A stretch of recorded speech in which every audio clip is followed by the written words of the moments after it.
Christmas. There you go. All right. So I got this sick headset during COVID because I had a cheesy little one. I don't even know where it is anymore. I had a cheesy little one during COVID, and all the kids would make fun of me. They'd laugh at me. And so I had to get myself a sick gamer headset. So don't be jealous of my headset. Um, anyway, I've been doing this a long time, Sweethearts and Heroes, 15 years. And a couple of million students from Houston to Hawaii to Montreal and back. And most of the time, we just jump right in the fire. We get up on stage and we deliver this electrifying message that has captivated people for over a decade now, well over a decade. And but a lot of times people say, "How the heck did it start? What's the origin story of Sweethearts and Heroes?" And I thought I'd kind of tell that story just briefly and, fill people in because a lot of kids put their hands up after presentations and a lot of educators and say, how did this whole thing start? And I always like to say it was a happy little accident, like the great Bob Ross would say. I found myself at the end of my college career just not wanting wrestling to stop. And I found myself just continuing in the sport of mixed martial arts very early on. I actually became part of the railroad industry and got stationed in Vermont, about an hour away from Montreal, Quebec, Canada. And I just kept my training going with one of the greatest teams on planet Earth in Montreal, a team called TriStar. And I'm a bit of a training junkie. Competition's great, but I'd rather just train than compete. And I found myself training with some of the best individuals on planet Earth when the sport was very young. And you say, well, how does that fit into Sweethearts and Heroes? Accidentally, I found myself on a reality TV show kind of simultaneously as I was working in the rail industry. My sister actually applied me to the show. I didn't even apply for it. And I never watched the season 1 of The Ultimate Fighter, but I found myself on the show, one of the 8 heavyweights on season 2, and didn't really know what I was getting involved in. But when I was done, a bunch of people started calling me, and they warn you about this on the show. They say people are going to come out of the woodworks, people that you've never heard from in 10, 15, sometimes 20 years. And when you got that briefing on the show, you're like, yeah, right. But it happens. People you long forgot about started calling you, and this is exactly what happened to me. And a lot of people said, hey, can you talk to my volleyball team, my basketball team, baseball team, cheerleaders? They saw you on the show and they thought it was interesting. And I said, I knew you. And so I found myself just talking to young people, leadership, motivational kinds of stuff. And I've had a lot of great coaches in my life, not just from the sport of wrestling, but in business. I was very fortunate to work for a gentleman that took our company from $500 million to $2 billion. And just some wonderful lessons I picked up over a decade in the industry, in the rail industry. Kind of couple that with my love for education when I was in college, and maybe I'll tell you that story someday. How I even got into college. It'll almost make you believe in divine intervention or cosmic forces. The story. But I fell in love with education. I was a horrible student in high school, and when I got to college, I had a few people that came into my life and inspired me. Which all of these kind of coaches will come back into the story in just a few minutes. But I just found myself talking to young people, giving them little messages on leadership, motivation, goal setting, those kinds of things. Maybe 10, 15 of them over the first year. And a buddy of mine that I wrestled with in college, who was a physical educator, called me up one day in a panic and said, oh, I'm in trouble. I was in charge of this anti-bullying presentation, and last minute, the speaker canceled.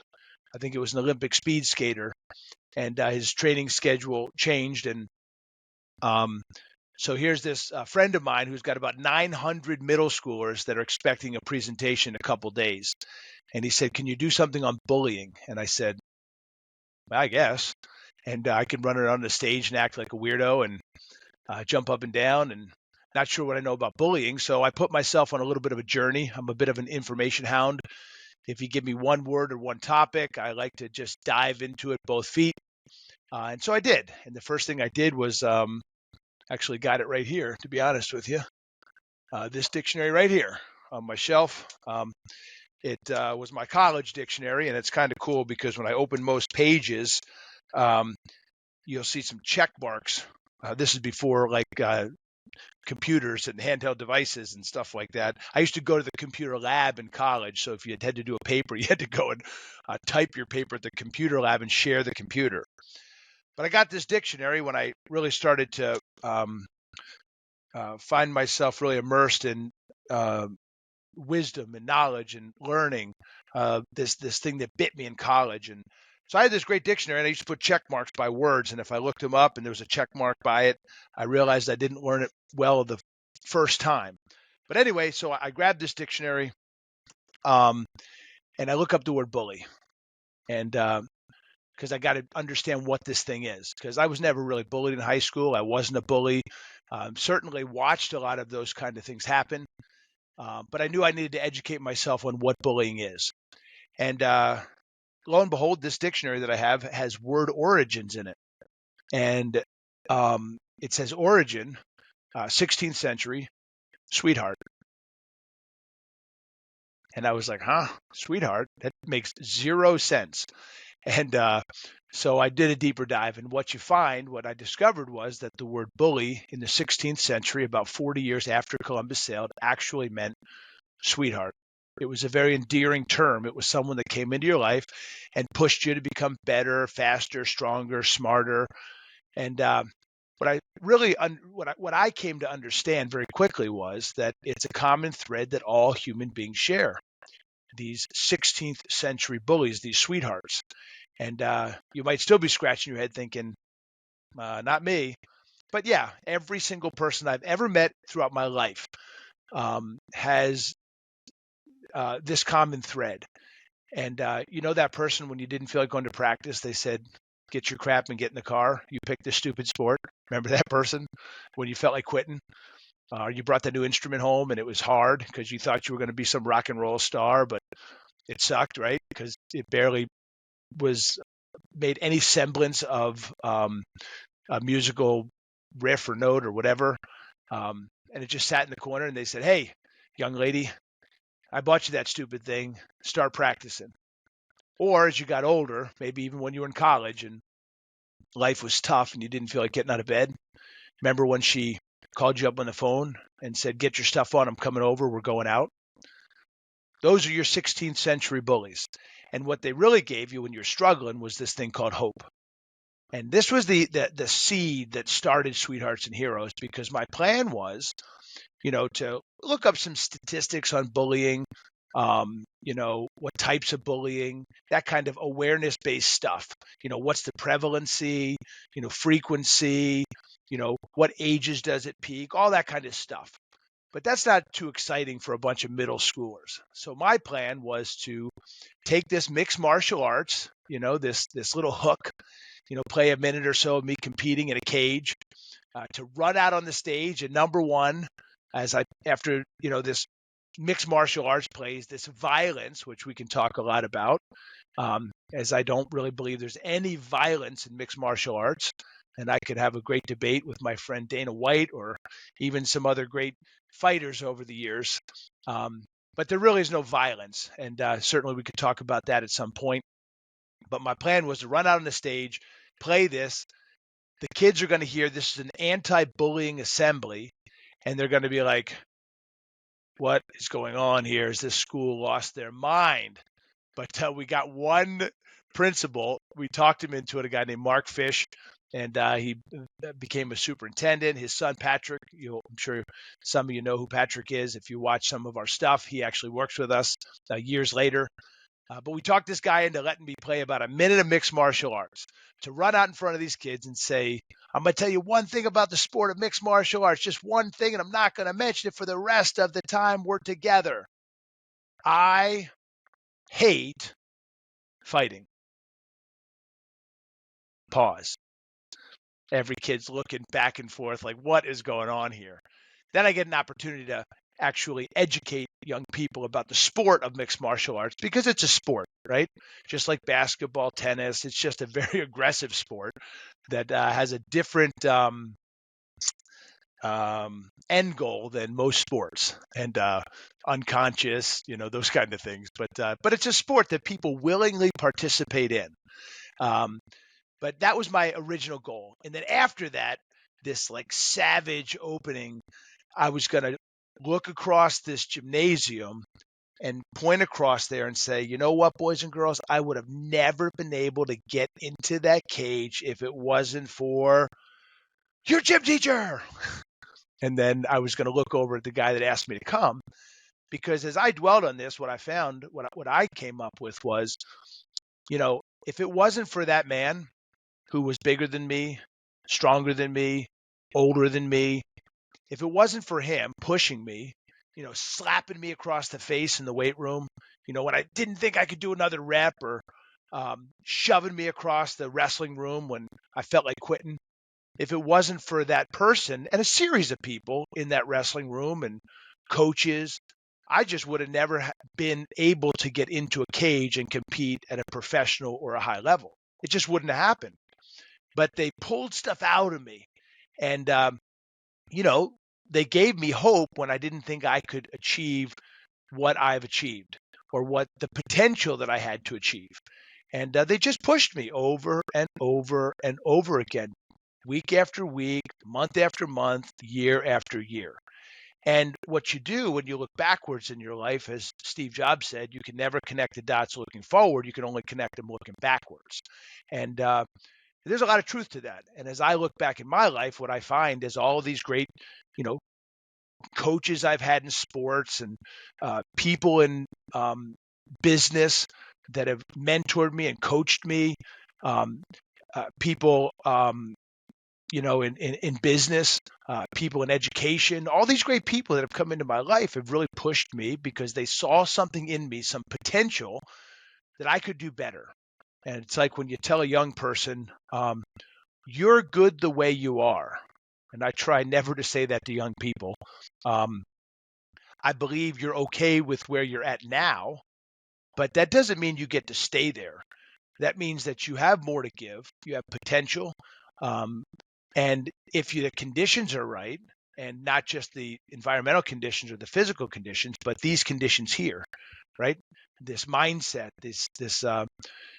and a lot of times what we need are other people to push us through that. And we all come from the greats throughout history, and we sit on their shoulders, and they're the ones that push us forward.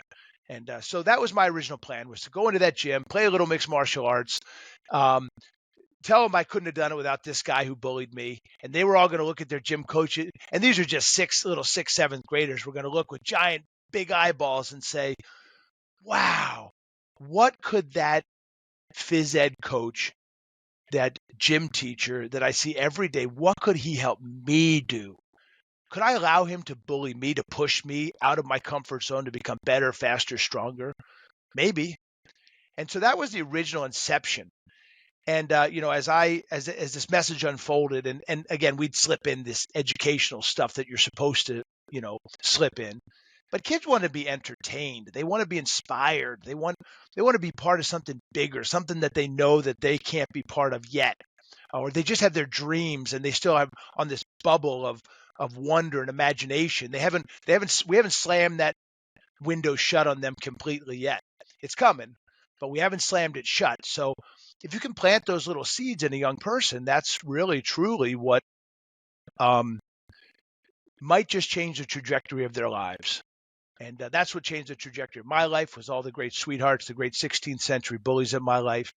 And so that was the original inception. Then there's a few other things. I wanted to talk about heroes because it's one of the great archetypes that Carl Jung talks about. And some of the other greats, the hero's journey that we all go through. And I just came up with the definition of a hero very, very early on for this presentation. And it's just that heroes are people willing to do things other people aren't willing to do.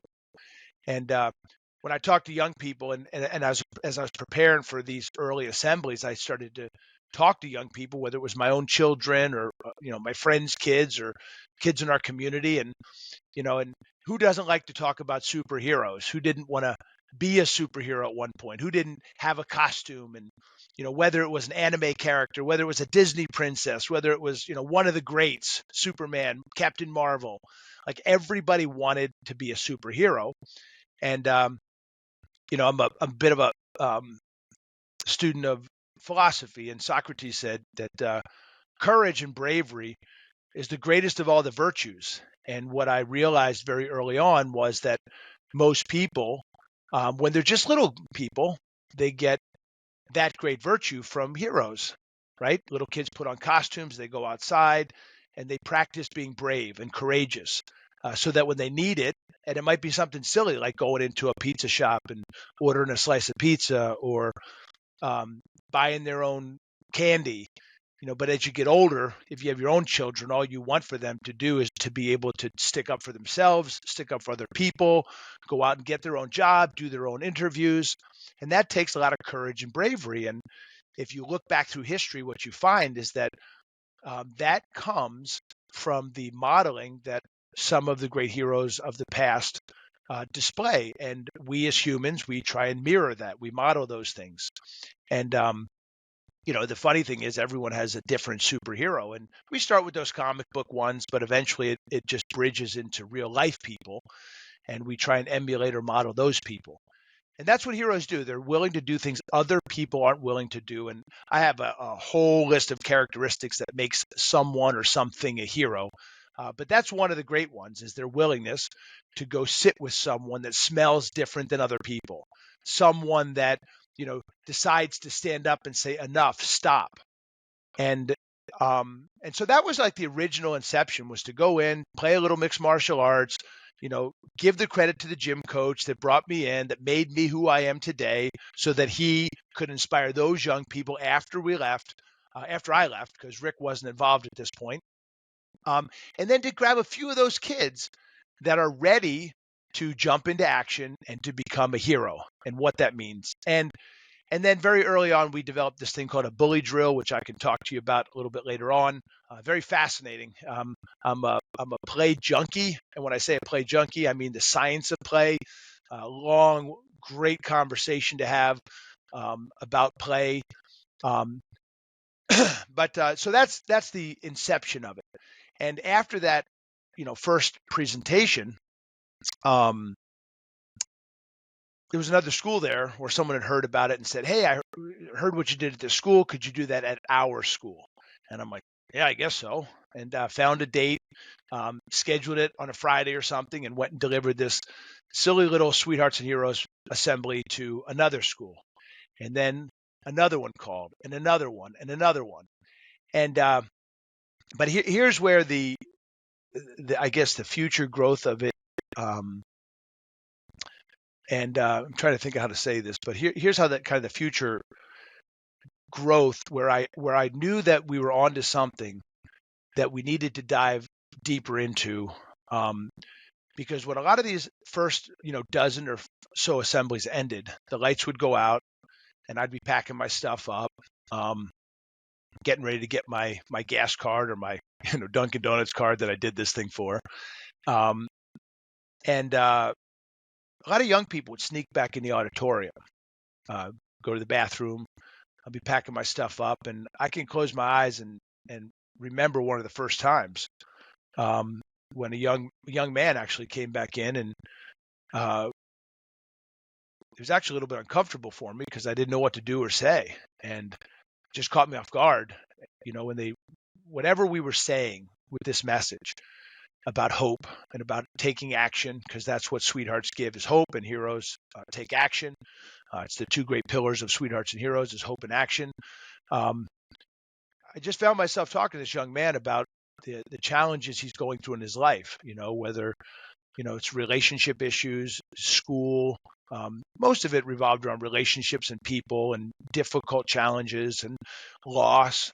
I just found myself on a regular basis talking to young people after assemblies about, their heartache and their heartbreak and some of the unfair things that they're subjected to as little tiny human beings with half-formed brains. And I can just remember kids walking away and thinking, how do these young people do this? Like, how do these young people really um, manage to be in school and to learn, and they're sleeping on a couch and, their own fathers telling them when you're 18, you're out of here, buddy. Um, you know, a lot of times it's the marginalized kid that smells different, looks different. It's that kid right there. It's this one that most of you, can still remember the first name of that kid when you were in school. Like that's one of the curious things that I've been searching, I've been looking at for years is that um, most of us, adults, Gen Xers, baby boomers, we still remember the first name of the kid when we were in school that was that kid, right? That marginalized kid. And this message isn't just about marginalized people, because we find that even some of the most privileged people struggle with bullying and hope and hopelessness. But that was really the instigating point where I realized that the real challenge young people were facing was this feeling of hope and hopelessness. And I didn't really know how to answer it. I just listened. And I didn't know what to tell a lot of young people. Now, I have kind of an interesting backstory, and I'll get into it at some point, just about my own life growing up. My parents ran a mission home and used to take people off the streets of Philadelphia. And what I really saw, without getting too much into that story, is what I realized was I was talking to my brothers and sisters growing up, people that were really at the end of their rope that had no options. And that's what a lot of these kids were telling me is I don't feel like I have an option. I'm hopeless. And so I stuck with it. I stuck with it for, I don't know, probably a year and a half, 2 years. And then there was this crazy chance meeting with this crazy burnt guy. That sounds kind of weird. Named Rick Yarish. And maybe I'll tell you that story at some point too. But had this chance encounter with this guy, Rick Yarish. Crazy story. This one will make you believe in cosmic forces too, on how Rick and I got together. But eventually, we formally crossed paths. And I just begged him. I'm like, dude, you got to come watch an assembly. I've been talking about you. I told Rick's story to probably, I don't know, 30 to 40,000 students before, we officially, met and sat down and talked. And I said, please, please, please, just come watch an assembly. And he did. And that was 13 plus years ago. And Rick was hooked. And, ever since then, Rick and I have been, tied to the hip. In 2014, I walked away from the railroad industry where I spent many, many years of my life, and many wonderful years, some of the greatest years of my life. And really just because of the great people that came into my life in that industry and taught me so many great lessons about life and people and relationships. But 2014, I threw the towel in and said, I'm out of here. And I dedicated my life to Sweethearts and Heroes and, teaching young people about hope, about taking action. As the message continued to grow, which we'll be able to talk a lot about this, we dove headfirst into the science of empathy. We know that empathy has been nearly cut in half in the last 30 years. In our high school to college bound students, both cognitively and affectively. There's several kinds of empathy, but both of them have just been eviscerated in young people over the last 30 years, which is a huge problem. The only reason that we're here as human beings today is because of empathy. We've learned to share resources. We've learned to help each other in distress. And then I'd say over the last 5 or 6 years, we've really doubled down and spent a lot of time in what they call social and emotional health or learning, which I have a very, what kind of stance do I take on SEL?